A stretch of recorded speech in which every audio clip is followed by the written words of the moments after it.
English, maths ఇవి skills sir. English, maths ఇవి skill. ఇది లేనివాడు, ఈ రెండు లేనివాడు లైఫ్లో ఎప్పుడైనా ఇబ్బందులు పడతాడు. ఈ రెండింటి మీద ఫోకస్ ఎక్కువ ఉండాలి. 100% ఇంగ్లీష్ అండ్ మ్యాథ్స్. గవర్నమెంట్ స్కూల్లో 0 నుంచి 10th వరకు టీచర్స్ని చాలా జాగ్రత్తగా ఎంచాల్సిన 2 సబ్జెక్ట్స్ ఇంగ్లీష్, మ్యాథ్స్. ఈ రెండు లేనివాడు లైఫ్లో బాగా స్ట్రగుల్ అవుతాడు. ఇంగ్లీష్ అండ్ మ్యాథ్స్ కున్న లాభాలు చెప్పండి sir. Skill, it is beautiful skills. ఇవి నాలెడ్జ్. ఇంగ్లీష్ ప్రపంచవ్యాప్తంగా వెళ్తాడు. మ్యాథ్స్ ఏంటి సార్? మైండ్ అనలిటికల్ అయిపోతుంది. అంటే లాజికల్ గా అన్ని థింకింగ్ కెపాసిటీ చాలా బాగా పెరుగుతుంది సార్. ప్రాబ్లం ఏమవుతుందంటే స్కూల్స్లో అండ్ ఎర్లీ స్టేజెస్ ఆఫ్ కాలేజెస్లో మ్యాథ్స్ని కూడా బట్టి చేయించడానికి ట్రై చేస్తాం. అక్కడ పోతుంది సార్. మార్క్స్ కోసం వచ్చే అంటే 40 మార్కులు వచ్చినా పర్లేదు కానీ అనలిటిక్ గానే ఉండాలి. అప్పుడు క్వాలిటీ పర్సన్ బయటకు వస్తాడు sir. So that is where the సొసైటీలో మ్యాథ్స్, ఇంగ్లీష్ ఉన్న వాడిని ఎవ్వరూ ఆపలేరు సార్. Trust me. వాడికి వేరే సబ్జెక్ట్ జాగ్రఫీ, హిస్టరీ తెలియకపోయినా వాడు ఖచ్చితంగా దర్జాలా బతుకుతాడు సార్. ఇంగ్లీష్, మ్యాథ్స్ ఈ రెండు రావాలి సార్. చాలా ఇంపార్టెంట్ సార్. ఇప్పుడు చూసినట్లయితే ఎకానమీ మీద ఇప్పటిదాకా మాట్లాడాం మనం. ఎలాగో ఎడ్యుకేషన్ మీదకి వచ్చారు కాబట్టి ఎడ్యుకేషన్ విషయంలో మొన్న పెట్టిన 34 లక్షల కోట్ల బడ్జెట్లో 50,000 కోట్లు ఎడ్యుకేషన్ బడ్జెట్ మీదనే పెట్టింది కేంద్ర ప్రభుత్వం. వెరాజ్ తెలంగాణ విషయానికి వస్తే 5,000 కోట్ల బడ్జెట్ పెట్టింది. ఇక్కడ 3 లక్షల కోట్ల బడ్జెట్లో 5,000 కోట్లు పెట్టి, ఈ 5,000 కోట్లు దేనికి వాడతారయ్యా అని అంటే కొత్త పీజీలు, గురుకులాలు ఏవో కడతారు అని చెప్పేసి. ఎగ్జిస్టింగ్లో ఉన్న వాళ్ళకి బెంచ్లు లేవు, బోర్డులు లేవు, శాలరీస్ టైంకి లేవు, పౌష్టికాహారం కొన్ని చోట్ల అందుతున్నాయి, మంచి పేరే ఉంది, కానీ కొన్ని రీసెంట్గా పాయిజన్ అయిపోయింది ఫుడ్ అని అంటున్నారు. So these are the budgets. కేంద్రం 50,000 కోట్లు పెడితే ఇక్కడ 5,000 కోట్లు పెట్టింది. ఇది మనకు దీంతో సంబంధం లేదు. కానీ గ్రాడ్యుయేట్, పిహెచ్డి, స్కాలర్స్ అన్నీ చేసినా కూడా ఉద్యోగాలు రావట్లేదని చెప్పేసి పిల్లలు స్ట్రగుల్ అవుతున్నారు. 2% మహా అంటే 10% పీపుల్కి జాబ్ వస్తే కూడా గ్రేట్ సార్. ఈరోజు నిజంగా గ్రాడ్యుయేట్ ఫినిష్ చేసిన తర్వాత ఏ ఎంఎన్సీ కంపెనీలు అయినా సరే జాబులు రావట్లేదు అని అంటే ఎడ్యుకేషన్ సిస్టానికి అవమానకరంగానే ఉండాలి సార్. ఇది ఖచ్చితంగా 100% సార్. ఇలాంటి ఎడ్యుకేషన్ని కేంద్ర ప్రభుత్వం ఏమైనా పాలసీస్ చేంజ్ చేసిందా గతంలో కానీ ఇప్పుడు కానీ? రానున్న రోజుల్లో ఎలాంటి ఎడ్యుకేషన్ సిస్టమ్ అయితే బాగుంటుంది సార్? ఒక విషయం సార్, నేను ఎల్కేజీ నుంచి గ్రాడ్యుయేషన్ వరకు అంటే 12 సంవత్సరాలు స్కూల్లో, 5 నుంచి 6 సంవత్సరాలు కాలేజీలో, అంటే 18 సంవత్సరాలు నాకు చదువు చెప్పారు సార్. చదువు అయిపోయిన తర్వాత ఉద్యోగానికి ఇది పనికిరాదు, ఇంకో చదువు చదవాలని చెప్పి మాట్లాడారు సార్. ఈ చదువు ఉద్యోగానికి పనికిరానప్పుడు ఈ చదువు నాకు ఎందుకు ఇచ్చారు? ఇది ప్రశ్న కదా సార్. అంతే కదా సార్. 18 years sir. 1 కాదు 2 కాదు. ఇన్ఫ్యాక్ట్ జాపనీస్ వాళ్ళు రీసెర్చ్ చేశారు ఇండియాలో. అండ్ దే సెడ్ ఈ 10th క్లాస్ వరకు చాలా మటుకు మీరు యూజ్లెస్ చెప్తున్నారు అనేసి. ఇన్ని సంవత్సరాలు స్కూల్లో అవసరం లేదని చెప్పేసి కూడా. Why are you following this old method of education system which is a failed concept అని చెప్పి. మీరు 5th నుంచి 10th వరకు దీనిని కట్ షార్ట్ చేసి 2-3 ఇయర్స్లో క్లబ్ చేయొచ్చు అంటున్నారు. సో దిస్ ఈజ్ వేర్ మనం మొత్తం కూర్చొని చాలా అగ్రెసివ్ డెసిషన్ రావాలి సార్. దేశం మొత్తం మారిమోగిపోవాలి ఎడ్యుకేషన్ మీద చెత్తే డెసిషన్. అంటే వెరాజ్ ఒక మనీని ఎలాగైతే డిమానిటైజేషన్ పేరుతో నోట్ల రద్దు చేసి ఎలా అయితే ఇండియాలో అది పెద్ద అది అంటే గొప్ప నిర్ణయం అనొచ్చు, లేకపోతే డైనమిక్ డెసిషన్ అనొచ్చు. అట్లా ఎడ్యుకేషన్లో ఎస్ బట్ కరెన్సీ లేకుండా దేశాన్ని రన్ చేయాలి, ఇది 1 మంత్ కొత్త కరెన్సీ వస్తుంది అని అంటే అసలు మనం పుట్టి ఎప్పుడు చూడండి. సో ఎడ్యుకేషన్లో అట్లా సృజనాత్మక మార్పులు రావాలి అని అంటారు. 100% సార్. కరెక్ట్. 10th వరకు 10 ఇయర్స్ అవసరం లేదంటున్నాడు. జాపనీస్ వాడు చాలా రీసెర్చ్ చేశాడు. పనికిరాని సబ్జెక్టులు అన్నీ పెట్టావు, ఎందుకు ఇంత డీటెయిల్గా చెప్తున్నావు, ఇది వాడికి లైఫ్లో ఎక్కడ పనికి వస్తుంది అని చెప్పేసి. So you have to cut short the education period and increase the vocational training period. Vocational training అంటే carpentry skills, electrical skills sir. ఇవి ఇప్పుడు దొరకట్లా సార్. అది అవమానంగా ఫీల్ అవ్వాల్సింది ఏమీ లేదు సార్. కార్పెంటరీ స్కిల్స్ అమెరికన్ స్కూల్స్లో 10th వరకు కంపల్సరీ సబ్జెక్ట్. అది మీ మైండ్ని డెవలప్ చేస్తుంది. ఇన్ఫ్రా మొత్తం ఏ దేశంకైనా దాని మీదనే పడి వచ్చింది కదా. Exactly sir.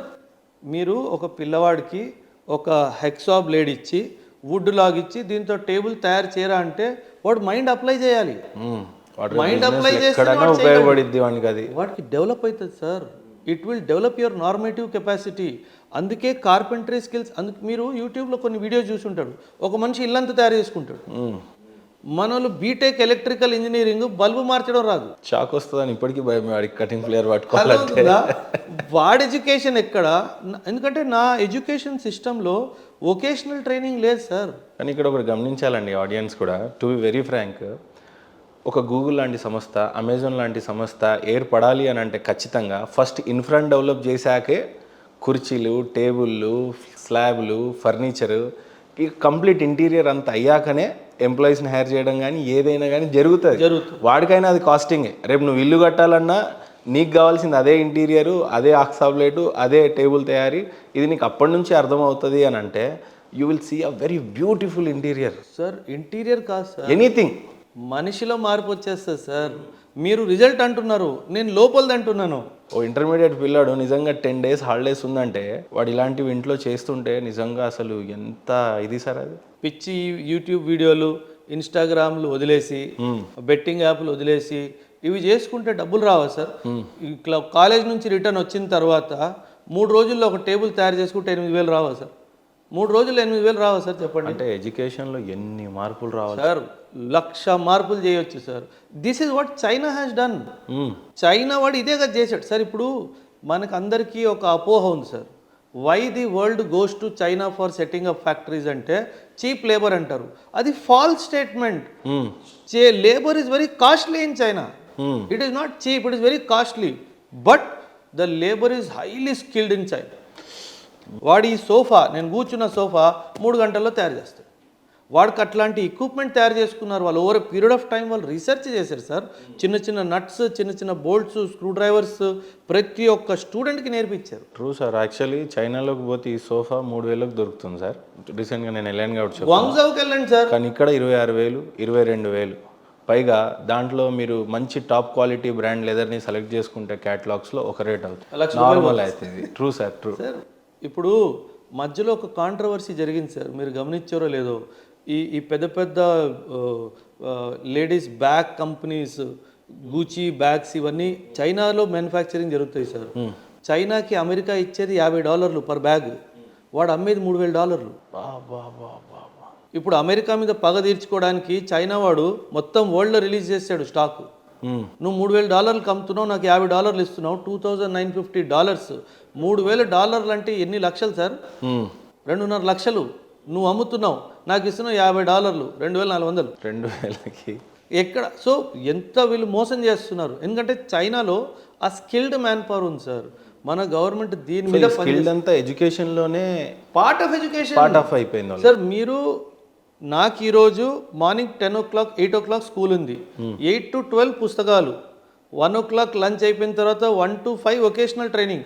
కార్పెంటరా, ఎలక్ట్రీషియనా, ఇంకేమైనా చేస్తావా ఇన్ఫ్రాస్ట్రక్చర్ డెవలప్మెంట్లో, మేసనరీయా, ఎనీథింగ్. వాడికి బతుకు తెరువు తెలిసిపోతుంది సార్. వాడికి ఉద్యోగం 78 years ఆఫ్ ఇండిపెండెన్స్లో మనం ఎడ్యుకేషన్ పాలసీస్ని అసలు ఇలా సమకూర్చకపోతే సూపర్ పవర్ భారత్ ఎలా సార్? మరి సూపర్ పవర్ అవ్వదు సార్, అది కుదరదు సార్. మనము ఆలోచించే తీరు మార్చాలి, మన గమ్యాన్ని మార్చాలి, లక్ష్యాన్ని మార్చాలి. పోనీ గత ప్రభుత్వము కాంగ్రెస్, ఇక్కడ మనం పాలిటిక్స్ మాట్లాడట్లే, 60 years పాలించింది అని చెప్తారు అటు ఇటుగా. ఇప్పుడు కొత్తగా అటల్ బిహారీ వాజ్పేయి ఒక 10 years, ఇప్పుడు మోడీ గారు ఒక 11 years, ఒక అటు ఇటుగా 20 years వీళ్ళకి ఇద్దాం.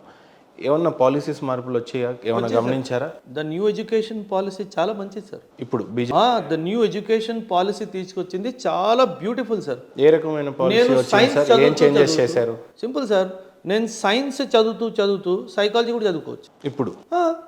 ఏంటి ఇది సైన్స్తో సైకాలజీ అంటే? నీకు నచ్చింది చేయి, నీకు ఇప్పుడు నేను బీటెక్ తీసుకున్నాను సార్, నాకు బీటెక్ మైండ్ సెట్ అవ్వట్లేదు. You have to be given an elective that you can take out of your choice, interest.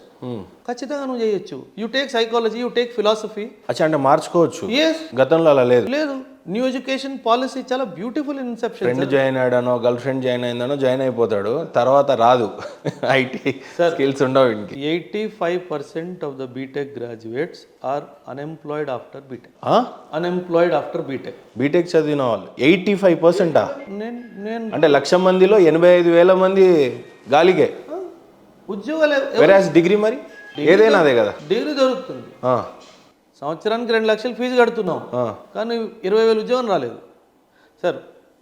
20,000 ఉద్యోగాన్ని నేను ఉద్యోగంలా భావించాను ఫస్ట్ ఆఫ్ ఆల్. అంతే, నేను సంవత్సరానికి 2 డైలీ వేజెస్ కూలీకి అయినా వచ్చేస్తుంది సార్. అది వస్తుంది కదా సార్, డ్రైవర్కి వస్తుంది 20-25,000 వస్తుంది కదా సార్. మీరు మీ డ్రైవర్ పొద్దున్న సాయంత్రం చేస్తే 25,000 ఇస్తారు. అవును, దానికి బీటెక్ చేయాల్సిన అవసరం వచ్చింది. మరి పాపం. వాడికి డ్రైవింగ్ నేర్పిస్తే డొనేషన్ కూడా ఈ రోజు 20 లక్షలు సార్. ఒక్కొక్క బీటెక్ కాలేజ్లో ఇయర్లీ 3-4 lakhs ఫీజ్ సార్. లేదు సార్, ఎందుకంటే ఎడ్యుకేషన్ సిస్టంలో మార్పు రావాలి. అంటే ఇక్కడ MBBS చదివినోడు కనీసం క్లినిక్ అయినా పెట్టుకొని బతికేస్తాడు. ఇంకో విషయం సార్, ఇంకో పెద్ద స్కామ్ ఉంది. కాలేజెస్ వాళ్ళు 100% ప్లేస్మెంట్ అంటారు. చాలా కాలేజెస్ నేను చెప్తాను సార్ మీకు, ఇది చాలా పెద్ద స్కామ్ సార్. ఎందుకు స్కామ్ అంటున్నానంటే, నేనే స్టూడెంట్ సార్, నాకు బీటెక్ తర్వాత నాకు ప్లేస్మెంట్లో కూర్చోవాలని లేదు సార్. నేనే స్టూడెంట్, మీరు ప్రిన్సిపాల్. నేను మీ దగ్గరకు వస్తాను సార్, నాకు ప్లేస్మెంట్లో కూర్చోవాలని లేదు, నేను కాంపిటేటివ్ ఎగ్జామ్స్కి ప్రిపేర్ అవుదాం అను, సివిల్స్కి. మీరు నన్ను పెనాల్టీ కట్టమంటారు. బికాస్ నా వల్ల మీ ప్లేస్మెంట్ పర్సంటేజ్ పాడవుతుంది. వెళ్ళాడు కాంపిటేటివ్కి, SIకో, సివిల్కో, గ్రూప్స్కో, దేనికో. So you will ask me to pay penalty for it. అదేం లెక్క సార్? ఎట్లా సార్, కొద్దిగా అర్థమయ్యేలా చెప్పండి. వీళ్ళకి ఏంటంటే సార్, కాలేజ్కి అడ్మిషన్స్ ఏ బేసిస్ మిస్ అవుతాయంటే, మా దగ్గర బీటెక్ చేస్తే మీకు ఖచ్చితంగా ఉద్యోగం ఇస్తాము. ఉద్యోగం ఇస్తాను అని అన్నావు, కానీ ఎలాంటి ఉద్యోగం ఇస్తావు, జీతం ఎంత ఉంటుంది, పొజిషన్ ఏముంటుంది, ఏం పని చేయాలి, నువ్వేం మాట్లాడలేదు. నువ్వు ఒక కంపెనీతో టైఅప్ చేసుకుంటావు, వాడు వస్తాడు, ఇంటర్వ్యూ చేస్తాడు, తీసుకెళ్ళిపోతాడు. ఉద్యోగం ఇవ్వడు. It is called benching process. నీకు వెయిటింగ్ లిస్ట్ లో పెట్టి వదిలేస్తాడు. అచ్చా, కొందరు ఇంటర్న్షిప్ అని చెప్పి కూడా మోసం చేసేస్తారు. ఒక 6 నెలలు 3 నెలలు వాడేదో నామకే వస్తే వాడతాడు, వీడేదో చేస్తాడు. 100% placement target achieved, next admission done, వీడు పాపం ఉద్యోగం కూడా లేకుండా పోయి నా దగ్గర వచ్చి ఏడుస్తారు సార్ పిల్లలు. ఎన్నో బిజినెస్లు ఉన్నా కూడా IAS IPSకి ట్రైనింగ్స్, అంటే ఆ పిల్లలకి ట్రైనింగ్ ఇచ్చి సివిల్ సర్వీసెస్ని చాలా కాంపిటీట్ చేసే విధంగా మీరే ఫ్యాకల్టీగా చెప్తూ రన్ చేస్తున్నారు. ఎండ్ ఆఫ్ ద డే మనకున్న సెల్ఫ్ సాటిస్ఫాక్షన్ ఫ్యాక్టర్ విషయంలో మాట్లాడాలి అని అంటే, మీరు ఎంచుకున్న ఫీల్డ్ ఎన్ని బిజినెస్లు ఉన్నా కూడా why you choose in this, మీ గురించి ఒక్కసారి please. First of all sir, మీరు ఒక మాట చెప్పారు సార్, వై టీచర్ అని. సార్ నేను సర్వీస్ చేశాను సార్ ఆర్మీలో 10 years, 2004 to 2015, 10.5-11 years సర్వీస్ చేశాను. Ultimate satisfaction sir. అప్పుడు నేషనల్ డ్యూటీయే, అవును, అగైన్ ఇక్కడ కూడా అదే సార్. ఒక 10 years ఆర్మీ సర్వీస్ చేశాను సార్. 24 hours డ్యూటీ ఉండేది ఒక్కొక్కసారి, బట్ ఒక సెన్స్ ఆఫ్ సాటిస్ఫాక్షన్ ఉండేది సార్. ఆ సెన్స్ ఆఫ్ సాటిస్ఫాక్షన్ కూడా ఇప్పుడు టీచింగ్లో కూడా దొరుకుతుంది సార్.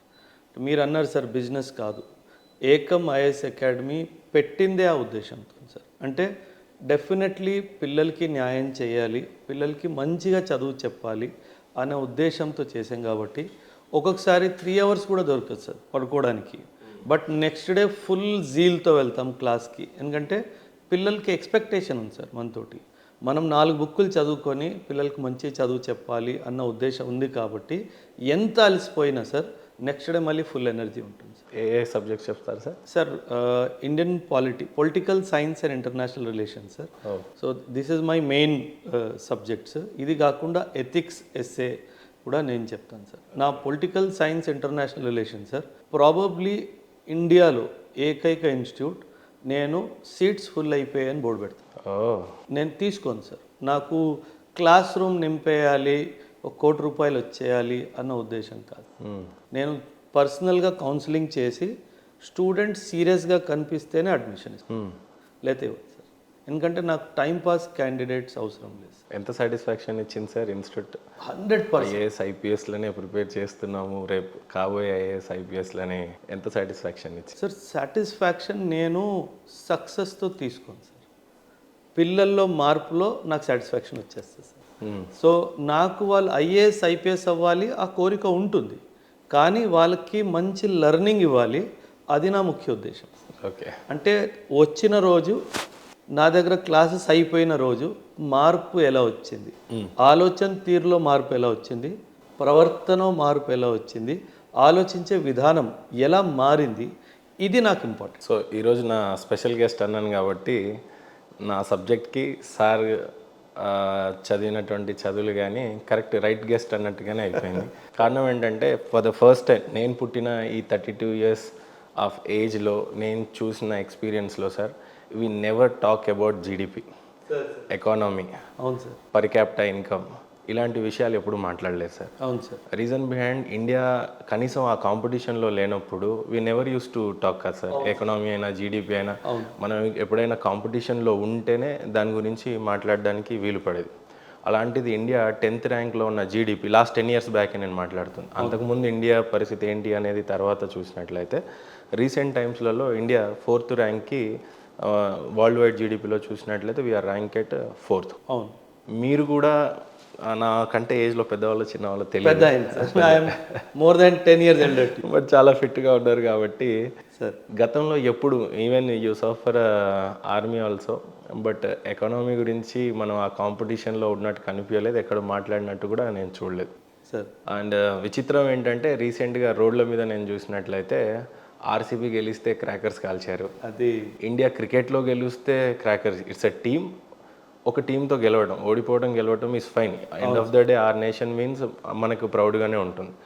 జీడిపి అని అంటే దేశ చరిత్రలో పేదరికం నుంచి బయటికి రావటం, అందరికీ సరైన టైంలలో అన్నం అందటం. 4th ర్యాంక్లో ఉన్నామంటే ఎంతో కొంత పేదరికాన్ని నిర్మూలించి 4th ర్యాంక్కి రావటం అనేది. అవును. కానీ ఎవరు సెలబ్రేట్ చేయటం నేను చూడలేదు సార్. అసలు ఎవరైనా క్రాకర్స్ కొట్టారా లేదా అసలు నిజంగా ఎక్కడన్నా ఎవరన్నా మాట్లాడారా? యంగ్స్టర్స్ ఫ్యాన్ బేస్ ఒక కోహ్లీకి ఉండటం, ఒక హీరోయిన్కి ఉండటం, తమన్నా లాంటి వాళ్ళకి, ఇంకెవరు చిరంజీవి లాంటి వాళ్ళకి ఉండడం తప్పులేదు, కానీ ఎందుకు అసలు దేశభక్తి మనుషుల్లో లేదా అనే భావన కూడా వచ్చింది. Not even single youngster has come up on the road and crackers కొట్టినట్టు కానీ, ఏదో పైనుంచి కేంద్ర ప్రభుత్వం ఇస్తే చప్పట్లు కొట్టండి, దీపాలు పెట్టండి అంటేనే చేస్తారేమో కానీ ఎందుకో వాలంటరీగా ఎవరు రాలేదు అని అనిపించింది. పర్సనల్గా before going in to the subject, దీని మీద మీరేం చెప్తారు చెప్పండి sir youngsters. Sir first and foremost sir, GDP ఈ విషయాలు చాలా టెక్నికల్ సబ్జెక్ట్ సార్. కామన్ మ్యాన్కి ఇది అర్థం కాదు సార్. కామన్ మ్యాన్కి క్రికెట్ అర్థమైపోతుంది, కానీ జీడిపి అంటే ఏంటో అర్థం కాదు. గ్రాడ్యుయేట్ చదివినా కూడా చదివినా సరే జీడిపి అంటే ఏంటో తెలియదు. That true.